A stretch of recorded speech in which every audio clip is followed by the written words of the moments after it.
Selamat pagi, sahabat Petra yang terkasih di dalam Kristus. Sudahkah Anda mengasihi orang lain hari ini? Pada embun pagi hari ini, Rabu 21 Januari 2026, kita akan mengawali hari kita dengan barang sejenak merenungkan sebagian dari isi Alkitab kita. Bersama saya, Risang Anggoro Eliarso, dari Gereja Kristen Jawa Condong Catur. Tema renungan kita pada pagi hari ini adalah Aku diangkatnya, yang didasarkan pada kesaksian akan cinta kasih Tuhan di dalam Mazmur pasal 40 ayat 6 sampai dengan 17. Sebelum kita membaca dan merenungkannya, marilah kita terlebih dahulu bersatu di dalam doa, memohon pertolongan Tuhan. Tuhan, sebentar lagi kami akan membaca, mendengarkan, serta merenungkan sabda. Tolonglah kami sehingga kami dapat memahami kebenaran sabda. Tolonglah kami juga sehingga kami dapat nantinya memelihara serta mewujud nyatakan kebenaran sabdamu itu di dalam keseharian hidup kami. Di dalam nama Bapa dan Putra dan Roh Kudus kami memohon. Amin. Sebagaimana saya sampaikan tadi, kita akan bersama-sama mendengarkan dan merenungkan kesaksian akan cinta kasih Tuhan yang dipersaksikan oleh Sang Juru Mazmur dalam Mazmur pasal 40 ayat 6 sampai dengan 17. Saya akan membacakannya untuk kita semua. Engkau tidak berkenan kepada korban sembelihan dan korban sajian, tetapi engkau telah membuka telingaku. Korban bakaran dan korban penghapus dosa tidak engkau tuntut. Lalu aku berkata, sungguh, aku datang dalam gulungan kitab, ada tertulis tentang aku. Aku suka melakukan kehendak-Mu, ya Allahku. Taurat-Mu ada dalam dadaku. Aku mengabarkan keadilan dalam jemaah yang besar, bahkan tidak kutahan bibirku. Engkau juga yang tahu, ya Tuhan. Keadilan tidaklah kusembunyikan dalam hatiku. Kesetiaan-Mu dan keselamatan daripadamu kubicarakan. Kasih-Mu dan kebenaran-Mu tidak kudiamkan kepada jemaah yang besar. Engkau Tuhan, janganlah menahan rahmat-Mu daripadaku. Kasih-Mu dan kebenaran-Mu kiranya menjaga aku selalu. Sebab malapetaka mengepung aku sampai tidak terbilang banyaknya. Aku telah terkejar oleh kesalahanku sehingga aku tidak sanggup melihat. Lebih besar jumlahnya dari rambut di kepalaku, sehingga hatiku menyerah. Berkenanlah kiranya Engkau ya Tuhan untuk melepaskan aku. Tuhan, segeralah menolong aku. Biarlah mendapat malu dan tersipu-sipu mereka semua yang ingin mencabut nyawaku. Biarlah mundur dan kena noda mereka yang mengingini kecelakaanku. Biarlah terdiam karena malu mereka yang mengatai aku syukur, syukur. Biarlah bergembira dan bersukacita karena Engkau, semua orang yang mencari Engkau. Biarlah mereka yang mencintai keselamatan daripadamu tetap berkata, Tuhan itu besar. Aku ini sengsara dan miskin, tetapi Tuhan memperhatikan aku. Engkaulah yang menolong aku dan meluputkan aku. Ya Allahku, janganlah berlambat. Demikianlah cinta kasih Tuhan menurut kesaksian Sang Juru Mazmur. Diberkatilah saudari-saudara dan saya yang bersedia untuk mempersaksikan cinta kasih Tuhan itu di dalam kehidupan sehari-hari. Haleluya. Sahabat Petra yang terkasih dalam Kristus, Mazmur 40 ayat 6-17 adalah doa yang lahir dari bawah. Bukan dari ruang yang terang dan aman, melainkan dari tempat yang gelap dan penuh tekanan. Pemazmur tidak menyembunyikan keadaannya. Ia berkata dengan terus terang, "Aku ini sengsara dan miskin." Tetapi Tuhan memperhatikan aku. Kalimat ini pendek dan sederhana, tetapi begitu kuat. Ia tidak menyangkal penderitaan, namun juga tidak kehilangan pengharapan. Di tengah kesesakan, ia percaya bahwa Tuhan masih melihat, masih peduli, dan masih bertindak. Kesaksian ini sangat dekat dengan keadaan dunia kita pada hari-hari ini. Ketimpangan semakin lebar. Laporan Oxfam, sebuah lembaga swadaya masyarakat internasional yang bergelut di perjuangan mengentaskan kemiskinan global pada Januari 2026 ini, menunjukkan bahwa kekayaan terus menumpuk di tangan segelintir orang, sementara sebagian amat sangat besar manusia harus berjuang keras untuk sekadar hidup layak. Yang lebih menyedihkan, penumpukan kekayaan itu sering terjadi dengan cara-cara yang merusak demokrasi, melemahkan suara rakyat, dan membuat orang miskin semakin tidak punya daya tawar. Sesungguhnya, banyak orang miskin bukan karena mereka malas, melainkan karena mereka memang dengan sengaja dimiskinkan oleh sistem, oleh aturan, oleh struktur, dan kebijakan politik yang tidak adil. Sahabat Petra yang terkasih dalam Kristus, dalam situasi seperti ini, iman Kristen tidak boleh diam. Mendiang Paus Fransiskus misalnya pernah berkata bahwa orang Kristen harus berani menatap mata orang miskin dan belajar melihat dunia ini dari sudut pandang mereka.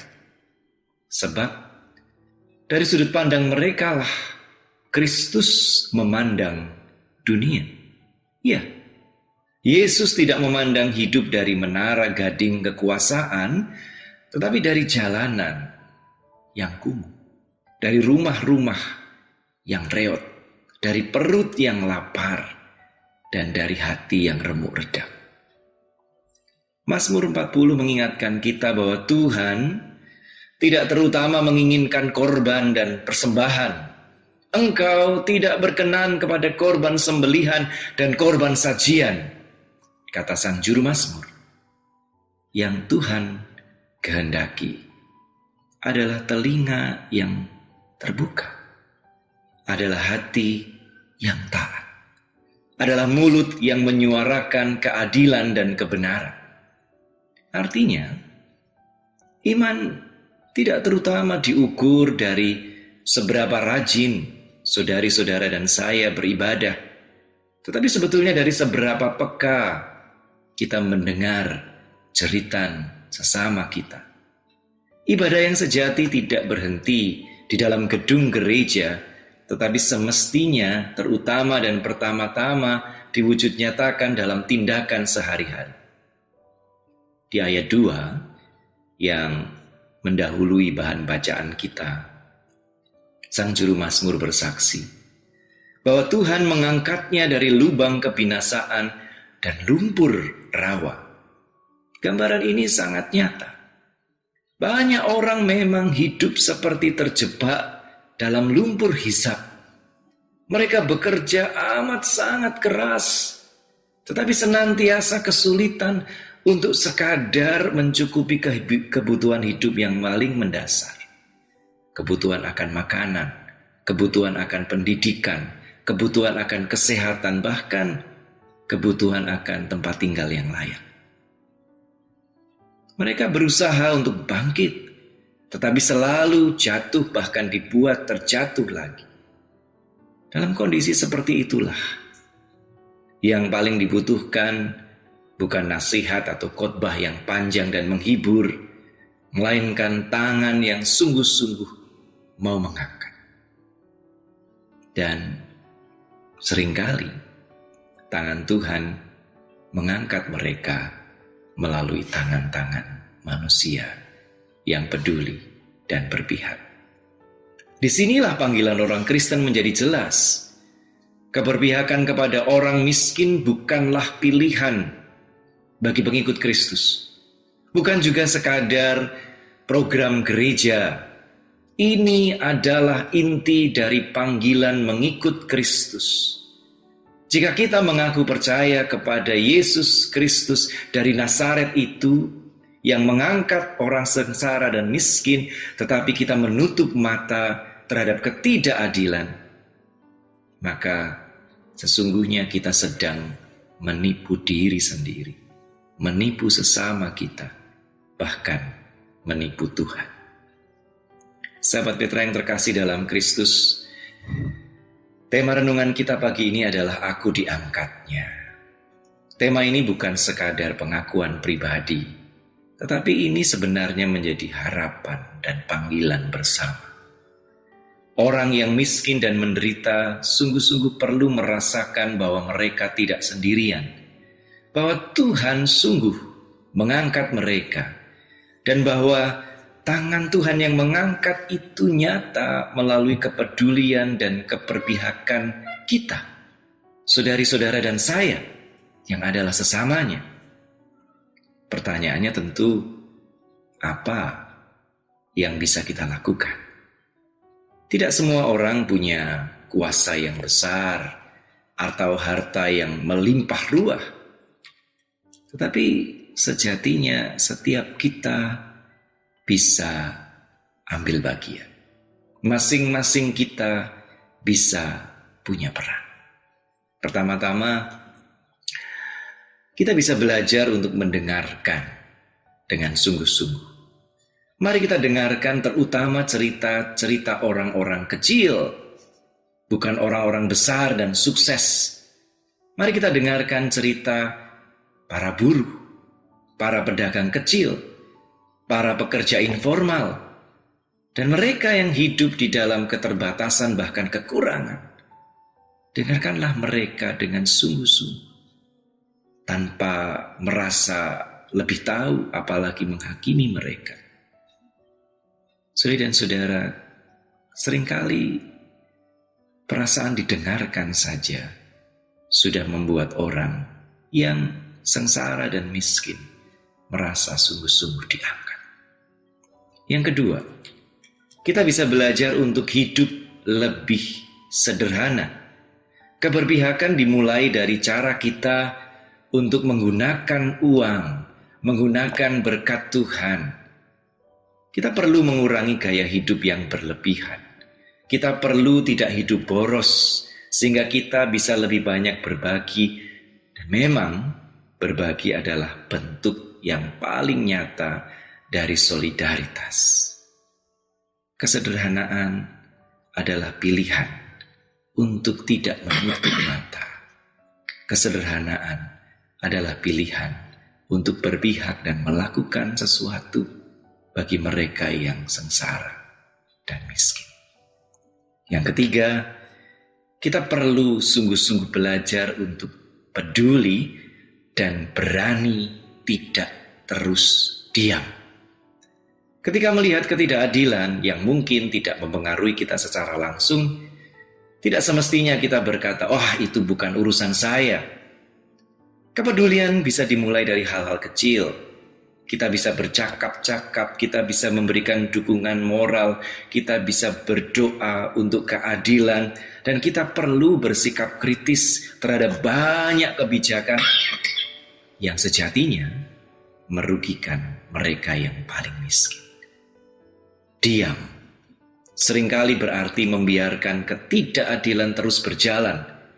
Bahkan diam yang katanya emas itu sejatinya adalah keberpihakan kepada mereka yang menindas, yang menyengsarakan, yang memiskinkan sesamanya. Dan yang keempat, kita bisa membangun gereja yang setara. Gereja yang ramah kepada mereka yang sengsara, mereka yang dimiskinkan, dan mereka yang dikorbankan.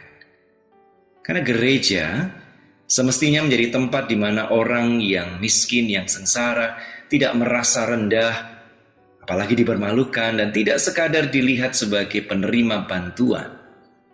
Gereja dipanggil untuk menjadi komunitas persahabatan di mana setiap orang sungguh-sungguh merasa diperlakukan sebagai sahabat, bukan sekadar sebagai beban.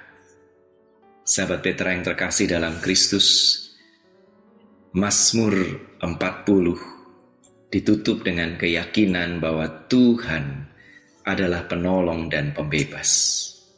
Pengharapan ini bukan pelarian dari kenyataan, tetapi ini adalah daya untuk berjuang. Ketika kita berpihak kepada orang miskin, kita ambil bagian dalam karya Allah yang mengangkat sesama kita dari lumpur kehidupan, bahkan lubang kebinasaan. Melalui sikap, pilihan, dan tindakan kita, kiranya sahabat-sahabat kita yang lemah, yang sengsara dan miskin dapat merasakan kebenaran ini. Aku diangkatnya. Dan melalui keberpihakan, nama Tuhan dimuliakan. Bukan hanya lewat kata-kata, tetapi sungguh-sungguh melalui kepedulian, keberpihakan, dan apa yang kita perjuangkan bagi mereka yang sengsara, yang dimiskinkan, dan dikorbankan. Amin.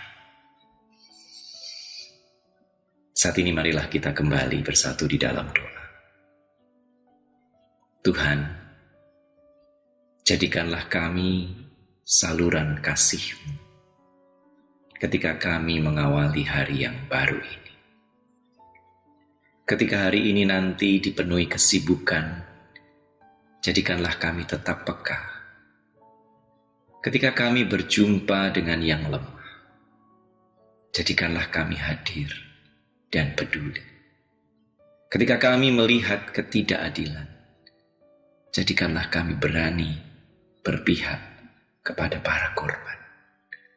Ajarkanlah kami hari ini untuk lebih memilih untuk mendengarkan daripada berbicara. Lebih memilih untuk berbagi daripada menimbun berkat. Lebih memilih untuk berjuang mengangkat sesama kami daripada terus menuntut untuk diangkat. Sebab dalam kepedulian kami menemukan makna iman. Dalam kesederhanaan, kami belajar untuk lebih percaya. Dan dalam keberpihakan kepada yang kecil, kami berjalan bersama Sang Kristus. Utuslah kami menjalani hari ini dengan tangan yang terbuka, dengan hati yang lembut, dengan langkah yang setia, agar melalui hidup kami, mereka yang dimiskinkan dan dikorbankan dapat berkata dengan penuh pengharapan, ya, Tuhan memperhatikan aku dan mengangkat aku. Di dalam nama Bapa dan Putra dan Roh Kudus. Amin. Demikianlah sahabat Petra yang terkasih dalam Kristus, embun pagi kita hari ini, Rabu 21 Januari 2026. Saya Risang Anggoro Eliarso dari Gereja Kristen Jawa Condong Catur mohon diri. Kiranya rahmat Tuhan kita Yesus Kristus, cinta kasih Allah dan persekutuan Roh Kudus senantiasa ada beserta kita dan orang-orang terkasih kita. Sampai jumpa di kesempatan yang lain. Berkah dalam.